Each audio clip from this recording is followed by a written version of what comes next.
Hello, and welcome to the, well, technically it is the 19th episode of our weekly Unity tip Roundup, where we take a look at the tweets that were posted or mentioned on or around each Tuesday under the Unity tips hashtag. But since we were on the road visiting a conference last week, we will just make this a double feature and call it the 19th plus 20th episode and celebrate it with twice the number of tips. Usually we do a list of 5 for each week, but since we had to skip last week's episode because we attended a conference in London, we will just expand the scope of this episode and feature tweets from the last 2 Unity Tip Tuesdays. As a result, we gather tweets for this episode that were posted, shared or retweeted around 17th of May and around 24th of May 2022. Starting this extended list is a well-known face. Peter, also known as Sunny Valley Studio, has now reached almost 900 followers, and we are pretty sure that it will surpass that in no time at all. Keeping it in line with his favorite theme, 2D game creation, this time he shows a code snippet on how to display a Sprite preview in your inspector with a few lines of custom editor code. If you want a more detailed explanation, follow the link in his post. Chronic is also part of our big list, and we are almost sad that we usually only take 1 entry per creator, since we found a lot of good tips from him in the current time span. We all know the problem of finding a game object in a crowded scene, and probably a few know that you can focus it by simply pressing F. But what about moving game objects that you need to monitor while they are jumping, walking, or driving all over the place? Well, if you press Shift and F, the focus will follow the object. And this is the third household name for this list, showing how passionate developers keep on sharing their knowledge repeatedly under the Unity Tips hashtag. We are talking about Mirza, who is now very close to 9,500 followers. We bet that it also won't take him long to reach 10,000. He shows us a feature that was introduced to Unity a while back in 2019.4. If you want to enable Vsync in the editor, you can do this from the menu in the top right. Check out the image in his post to see where it is. It starts to feel like a list of the usual suspects, since another name that you may have heard in this list a few times makes his appearance. Vehicle Physics with his 2,503 followers is again part of our list. What he is sharing is a bit of knowledge that can easily get you into problems if you do not know about it. He is talking about the resources folder, and if you are not aware that everything that you place inside a folder with this name will be forced to be in your build, this can get you into trouble quite easily. So please make sure that whatever is placed in these is 100% necessary in your build. We could pretend that we never heard of him before, but Eric is also a recurring creator in our list. And he currently has 1,119 followers. If you ever were in need of drawing a circle or other geometric shapes and did not want to set up a line renderer, he has something just for you. With the Mesh Topology feature, it is really easy to render lines and points. Check out the link to the documentation in his post. Well, finally, there is a new name.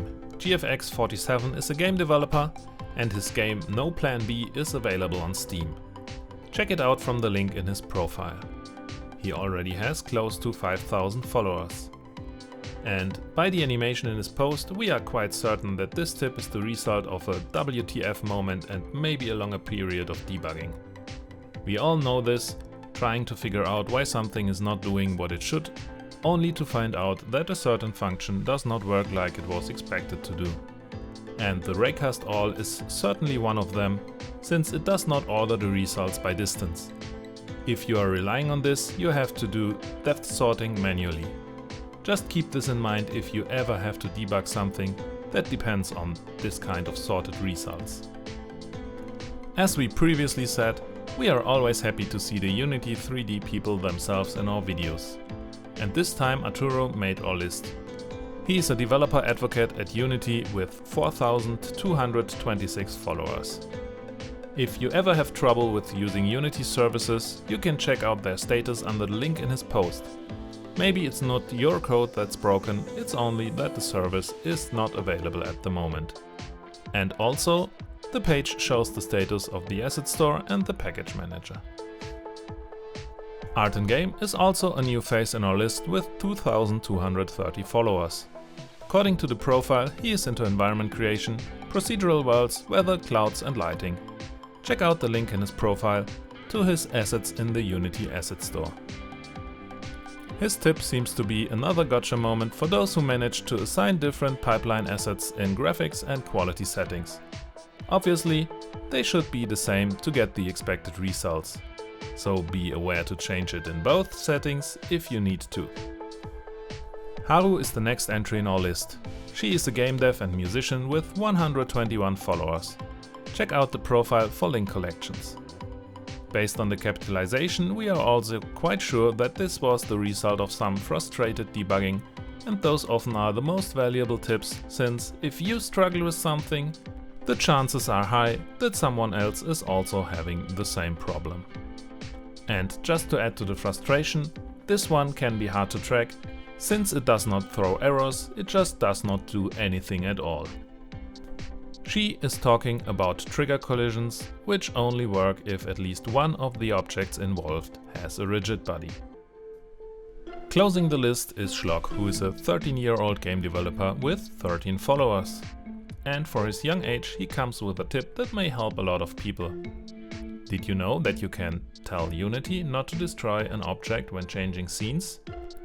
It is as easy as calling DontDestroyOnLoad on that game object, and Unity will no longer try to destroy it. Well, the list is not really closed, since we would like to add our own tips from the last 2 weeks also. The first one is for all the Android developers using Unity.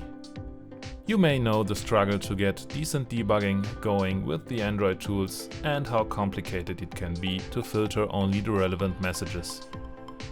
Did you know that there is a logcat package which you can add to your project and which will automatically open and connect once you build your project to an attached device? You can also filter the messages directly in the dialog to make it easier to find what you are looking for. This is a really handy tool in Android development. And since we have 2 weeks in this video, here's a second tip from us. If you know what the just-in-time compiler is, you may have wondered if you have any chance on adjusting what it does. For example, you may want to adjust the inlining behavior. As it turns out, there's a bunch of attributes in the compiler services, which you can use, for example, to tell it to force inlining on a certain method. Check out the image attached to the post to see it in the code. This is definitely worth a look to see what other attributes there are. Okay, this has been a slightly longer video because we couldn't make one last week. But we still hope that we could hold your attention long enough to reach this point. Please keep in mind that these videos are just a collection of the fine work other creators do each week in sharing their knowledge with the community. And we ask you to take a bit of your time and head over to Twitter to spread some gratitude in the form of likes and maybe a retweet here and there or a follow. Once you're done, and you still want more, check out our channel for more episodes and also a nice collection of Unity tutorials. While you are there, consider subscribing to the channel and don't forget to hit the bell icon for notifications. For any questions, comments, recommendations or requests, please use the comment section. Thank you for your time and see you next week.